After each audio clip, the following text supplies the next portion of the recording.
Ils prendront un jeune taureau et son offrande de gâteau de fleurs de farine pétrie à l'huile. Tu feras approcher les Lévites devant l'Éternel, et les fils d'Israël poseront leurs mains sur les Lévites. Et Aaron offrira les Lévites en offrande, tournoyée devant l'Éternel. Ils seront employés au service de l'Éternel. Nombre 8, 10, 11. Il s'agit ici d'un sacrifice vivant, celui des Lévites. Ces serviteurs étaient choisis par Dieu pour assumer de nombreuses fonctions, aider les sacrificateurs dans leur service, apporter les sacrifices d'animaux, transporter le tabernacle dans le désert, s'occuper de beaucoup d'autres choses.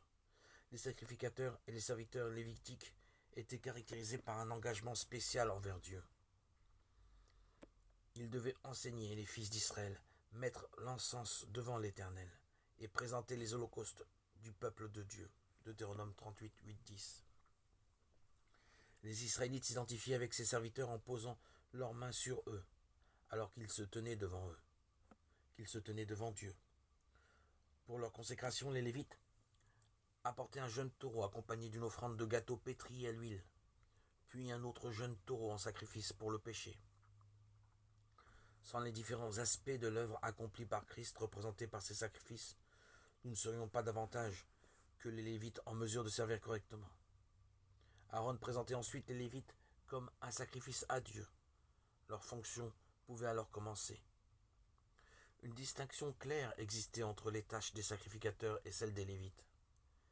Cette distinction donnée par Dieu devait être respectée.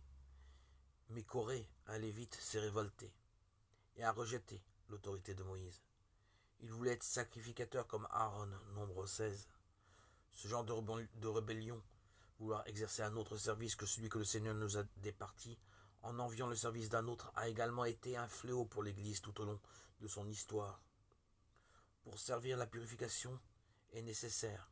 Le rasoir qui devait passer sur toute la chair des Lévites, nombre 8-7, représente le jugement de soi. Quelle bénédiction aujourd'hui! Tous les vrais croyants sont sacrificateurs et sont appelés à servir comme Lévites dans ce qui plaît à Dieu.